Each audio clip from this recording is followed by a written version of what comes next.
Now, I know what you all must be thinking. You all thought this was just a Chelsea channel.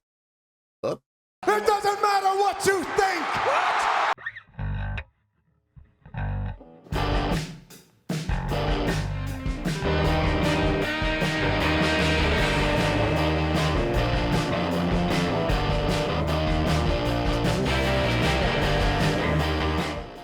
welcome back, everybody, to the channel today for my predictions for Summerslam this weekend in Cleveland, Ohio. This is, of course, my first video covering WWE. It's what I thought would be the best idea to kickstart it, would be a predictions kind of video, so you can see what my opinions and how I think the show's going to go. It is lining up to be a pretty good show so far. We got, I believe, 7 matches on the card so far. So I'm going to run through my predictions for what I expect is going to happen in the match, who I expect is going to win, anything that might happen in the match. I don't know. We'll see. So without further ado, let's begin with my predictions. We begin with the WWE Women's Championship match between Champion Bayley and Queen of the Ring, Nia Jax. Now, I'm going to be honest, the build with this rivalry hasn't been the best. I don't think they've done the best job with the time they've been allocated to build this feud the best. Nia Jax has come leaps and bounds in her WWE career, in her in-ring work. She's now become the monster that she was always supposed to be. It's now suited her. That finisher of hers as well, like the Annihilator, is absolutely devastating. Like the one we saw her hit when she won Queen of the Ring, when she beat Lyra Valkyria, was ridiculous. How Lyra Valkyria could still stand after that, I do not know. Bayley, on the other hand, I don't believe Bayley. This has been a very poor title reign for Bayley. I was never of the opinion that Bayley should have won at WrestleMania. I always thought that Io Sky should have won, because Io Sky was always outshadowed in her title reign by Bayley. She always was. But then when she finally stepped out of her shadow and they kicked Bayley to the curb and out of damage control, they took the belt off her and gave it to Bayley, and I think Bayley has had a really lackluster title reign, possibly due to booking, and I think the possibly poor timing of it hasn't helped anybody. It should be a pretty decent match. I don't expect this to be an instant classic or anything, but it should be a very decent match. And there is a very interesting element surrounding this, which, of course, the looming threat of Miss Money in the Bank, Tiffany Stratton. I think it's very possible we see Tiffany Stratton with her personalized briefcase. If that is the case, then she's not going to have it for one night and then cash it in the next night. Regardless of that fact, the one thing I can tell you about this match is that whether Tiffany Stratton cashes in or not, Bayley is not walking out as champion. She's not. The more this goes on, the more likely I think it is that Nia Jax is going to win. I think the more that this progresses, I think they have a possibly a greater story to tell with Tiffany Stratton turning on Nia Jax instead of and becoming the champion that she's supposed to be, instead of just cashing in on Bayley. I think we've not also had a long women's Money in the Bank briefcase hold. No one has gone beyond SummerSlam with the briefcase apart from Carmella.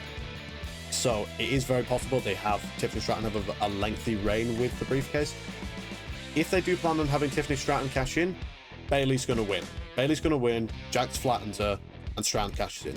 I don't think Stratton's going to cash in, not anymore. Jax has improved, as I said earlier, has improved massively since returning to the WWE, and I think she's now at a point where she feels right to become a world champion. So I think that is the most likely scenario out of all of these. I think Nia Jax is probably going to win this match. Next up, we have the United States Championship match between champion Logan Paul and LA Knight. Yeah. So, this is probably the easiest prediction on the entire card. This is LA Knight's match to win. He should be winning this match, 110%. Logan Paul is about to go off and become a father. His wife is pregnant, as we know. He is about to go off and take time away to go and deal with that in his personal life. And we have been waiting for LA Knight to win a title for nearly a year now. More than that, we've been waiting for this match in general, Logan Paul versus LA Knight, for over a year now. And it is the perfect time to put the belt on LA Knight. It is the absolute perfect time for that. This feels like the perfect time to put it on him. Logan Paul's about to take time away. LA Knight needs to win something. So this is the perfect time to put the title on LA Knight. This is a pretty simple one. I can't see them screwing this up and keeping it on Logan Paul. Logan Paul, credit where credit's due. He has taken to this company like a duck to water, but he doesn't appear often enough. When he does appear, it is always a pretty good occasion. Like, he's very good on the mic, and whenever he wrestles, it's fantastic because he's brilliant in the ring. But he doesn't appear often enough. For a mid-card champion who's supposed to be there week in, week out to wrestle anytime he needs to, he doesn't do that, and he needs to. The mid-card champion needs to be the one that is there every week, basically. They're the ones that's supposed to be there every week. Logan Paul doesn't do that. Not his fault, granted. He has other stuff to worry about. Obviously, he's an influencer and he has his Prime business to worry about as well, so there's that. So, but he can't be a consistent champion, and this is just, it's LA Knight's time. Like, this is the easiest prediction on the entire thing. LA Knight is going to win this match. I think that's a pretty easy assumption. It'll be a decent match. It won't be anything special. Logan Paul matches are always fun to watch, just for the amount of crazy stuff he does for someone of his experience.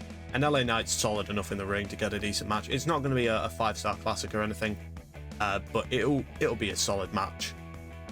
I'd say probably 10-15 minute match. It'll be decent. They'll get their point across. LA Knight will pick up the win. He'll pick up the United States Championship, and then, yeah, new champion. Logan Paul can go off and do his thing, and LA Knight can continue on as the defending United States champion.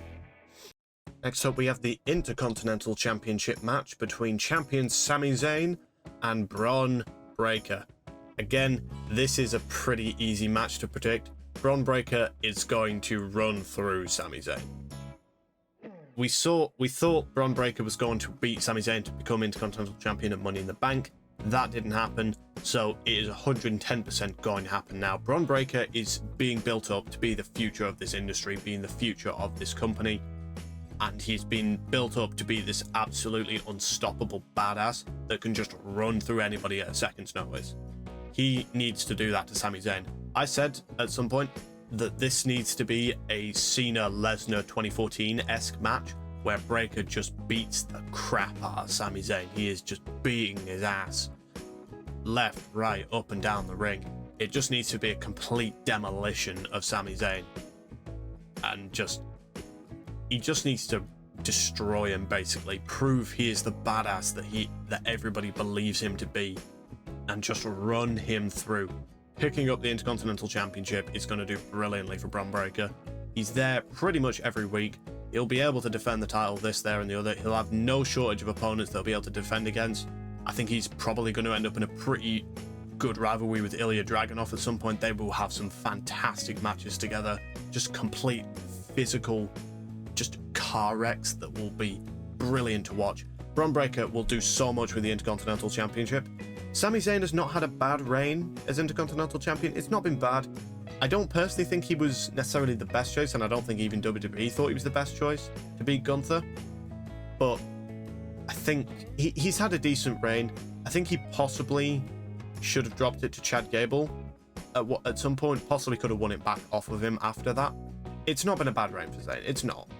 He's been a champion. He's been a defending champion. His matches have been good. And I think his time has come to drop it to Bron Breakker. It makes the most sense to drop it to Bron Breakker. It also looks like Sami Zayn's about to get himself wrapped up in Bloodline and Judgment Day business, which he doesn't need the title for. So I think it just makes the most sense for Bron Breakker to just come in, destroy him, spear him in half, pin, and then just the victory for Bron Breakker, I think, would be the best outcome for this entire thing. Next, we move on to the Women's World Championship match between champion Liv Morgan and Rhea Ripley. Morgan needs to win. This is not a should win, this is a needs to win. Liv Morgan needs to win. Her reign has actually been very enjoyable so far. Outside of McIntyre and Punk, this has been the best story on WWE at the minute. Like, it has been genuinely really entertaining to watch. Morgan's reign has been pretty solid so far. She hasn't defended the title as much as I would like in this time, but I think she's had a pretty good reign so far. As I say, the story involving her and Ripley and Dominic Mysterio has been incredibly enjoyable to watch, and that lies it the key factor in this match, Dominic Mysterio. The match is going to unfold around Dominic Mysterio, basically. Dominic Mysterio, by hell or high water, is going to cost Rhea Ripley this match. The only question about it is whether it's intentional or accidental, and it depends on how long they want to drag this feud out, really.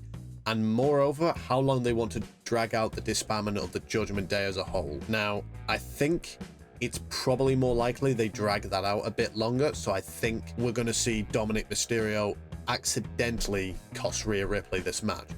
Basically doing what he's been doing for the past couple months when he tried to cost Liv Morgan. He tried to give his opponent a chair, whether it was Lynch or whether it was Vega. Tried to give them a chair to help them beat Liv Morgan, and it helped Liv win instead. I think that's going to probably play out here. And then I think when Rhea gets her rematch against Liv, possibly a Bash at Berlin or probably more likely Bad Blood, I think then, after probably weeks of being berated by Ripley, being just told how basically worthless and how dead to her he is, then he's gonna snap. Then he'll turn on Ripley, join up with Morgan. I think that this is basically the start of the end for the Judgment Day. This is going to start here. It is very possible this gets dragged out to WrestleMania in whatever form it is, whether it's Ripley eventually reclaims her title and Liv goes in as the Royal Rumble winner to take it back, or Ripley potentially becomes the second Women's Royal Rumble winner and goes to face Liv at WrestleMania. That's a big possibility, as we know. This rivalry, I think this rivalry genuinely will go to WrestleMania. This has been a rivalry that has been a year in the making. Ever since Ripley won that title, the question has always been, when will Ripley and Liv Morgan come to blows? And we're finally getting the first instance of that. This will not be the first match. This is certainly going to have multiple layers to it. There's going to be at least 2, if not 3, 4 more matches between these two. The story has been brilliant, which is why I really hope they don't put it back on Rhea Ripley. I think it would be way too soon for that. And I can't really see where they would go with the feud if they were to have Rhea Ripley win. So I think Liv Morgan has to win, and I think she is going to win. For the World Heavyweight Championship match, we have champion Damian Priest taking on the Ring General Gunther. Now, if you'd asked me this a month ago, 2 months ago, probably even 3 months ago, this would have been the easiest match to predict on this card. I would have 100% said Gunther stonewalls Damian Priest. Now I'm not so sure. They have done a fantastic job building up this feud with such little time. Like, it's taken them, what, 3 weeks to build this feud, and it's already a fantastic feud. Just the way they've had Gunther be this just elitist dick, basically, who's just been putting down Priest and the Judgment Day, saying they're all worthless and that he is just superior in pretty much every way, I think has just been a really good angle, and has just made the most out of trying to turn Priest into this likable character, and it has worked. The crowd are behind Priest. They hate Gunther and they love Priest, and that's the idea, and it's worked beautifully. This match is incredibly tough to call. It's going to be a brilliant match. This is just your typical brilliant formula for a Gunther match. Like, we saw this in his matches with Drew and his matches with Sheamus, just hitting people as hard as humanly possible, and it just makes for an absolutely fantastic match. I think it would make a lot of sense with the way Gunther has been talking, the way he's been acting, to just basically have Priest beat him and prove he's not just the street rat that Gunther believes he is. I think that is the overriding point with this, that Priest proves he is what he is. He is the World Heavyweight Champion. Now, the problem is the storyline they've been threading, and you can see it throughout his entire title defenses, every single one of them, is that Priest cannot win on his own. His first title defense against Jey Uso, he got help from the Judgment Day, even if he didn't want it. His second title defense against McIntyre, he had help from Punk. And his third one, again, against Rollins and McIntyre, he got help from Punk.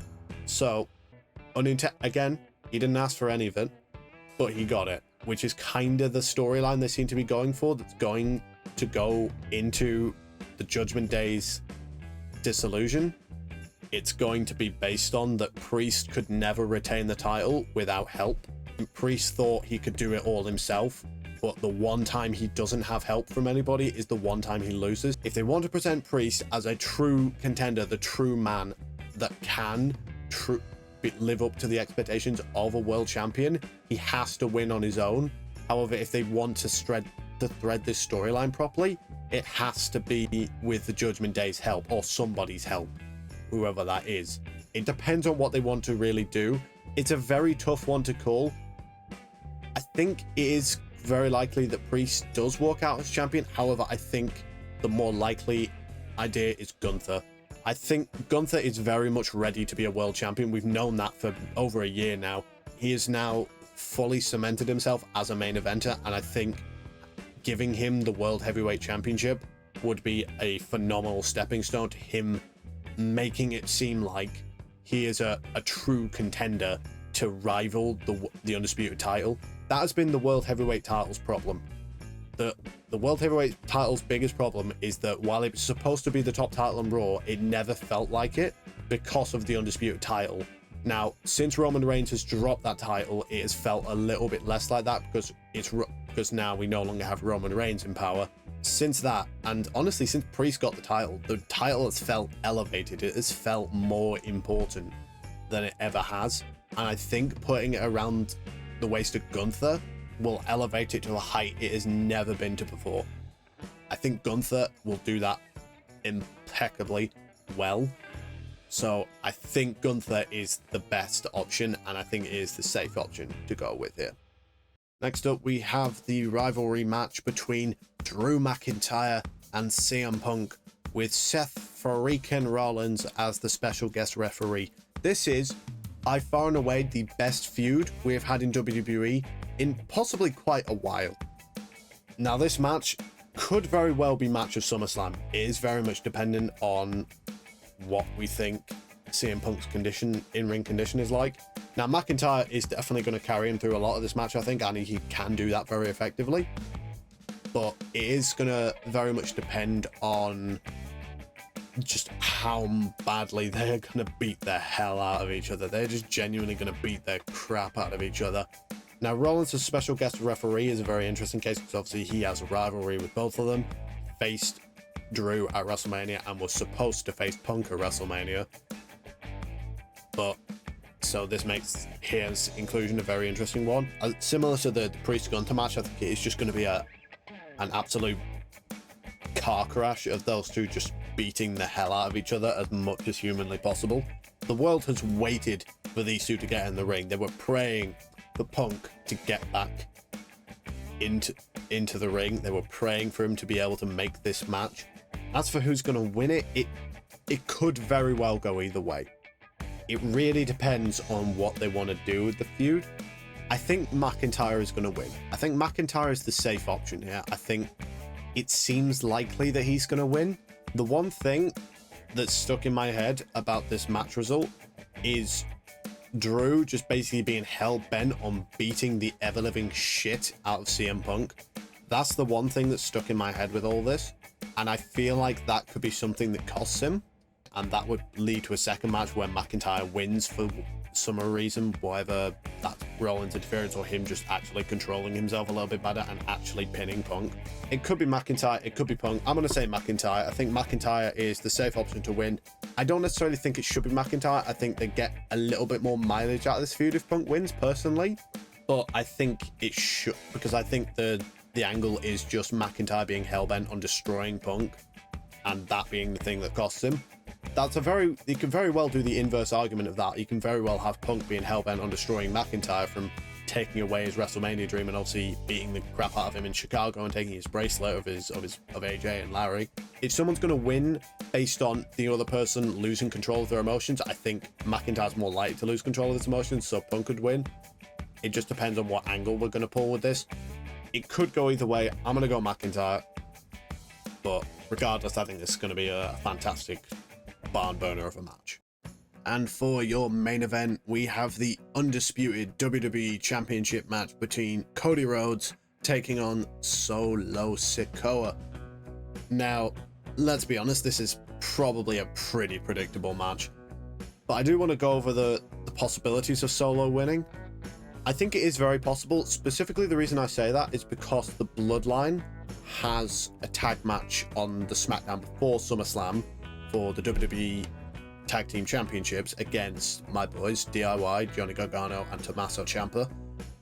If they're to win that match, I think there could start to be a power imbalance in the Bloodline if Solo doesn't win. If Solo doesn't win and starts to be a power imbalance that Jacob Fatu and Tama Tonga have gold, but Solo doesn't, it's going to feel a bit off-putting, I think. So now there is very possibility that the Bloodline lose that match, and to be honest, I think they will. Like, first of all, I don't want them to win because Ciampa and Gargano are my boys, and I really want them to have a strong title reign. I really want them to have some brilliant matches. They're my boys. I love DIY, love Johnny. Johnny's my favorite wrestler. Ciampa is brilliant. Like, I've been following them since their NXT days. They are fantastic. So with any luck, the Bloodline won't win. If they do, on the other hand, it is very possible that Solo wins. Now, the only thing I'm going to say, I saw this on social media somewhere, which is that Solo winning is just putting the WWE title back into the Bloodline for the sake of the Bloodline story. And that's probably not very necessary. That's true, to be fair. The Bloodline story does not need the WWE title. Like, the Bloodline story genuinely writes itself right now, which is that Solo has basically taken up the throne as head of the table and has basically dared Roman to come and take it off of him. This match could go either way. However, the very, very, very likely scenario is that Cody Rhodes is going to win. That's probably the correct decision. I think Cody has a lot to do outside of the Bloodline. I think he probably needs to be away from the Bloodline so that he doesn't get dragged back into this entire nightmare again, and he can have some matches with other talent that aren't members of the Bloodline. I think there's probably going to be a rematch with Roman in there somewhere that's possibly going to get him cost by Solo. So I think that's probably on the horizon. We obviously know he's got a feud with Randy at some point. He's definitely got a date with The Rock on the books whenever he comes back. He's got 1,000 other competitors he can go through on SmackDown before he gets tangled up in this mess again. So I think Cody is going to win. Now, the big talking point around this entire feud and around SummerSlam in general is the return of Roman Reigns. I think it does make sense for Roman to come back with the amount that Solo has just been calling him out recently, saying he's not the tribal chief anymore. I think it makes sense for Roman to come back and just basically stare him down like basically telling him, like, you think you're the tribal chief, you ain't the tribal chief, boy, because I'm still here. And that does not need the title to be involved in this Bloodline drama. So I think Cody Rhodes is going to retain. This match should be decent. It should be a pretty decent match. It's Cody Rhodes. Cody Rhodes doesn't have bad matches, at the very least not very often. Solo Sikoa, again, he's a very good in-ring performer, so he'll probably be a very good match. Probably with a lot of Bloodline outside interference as well, so there's that. But I think Cody's going to win, and I think Roman is coming back at SummerSlam. So that is my predictions for SummerSlam 2024. Please let me know any of your predictions for the show in the comments if you so choose. And pretty much until then, I will see you in another video. Cheers, good luck with it.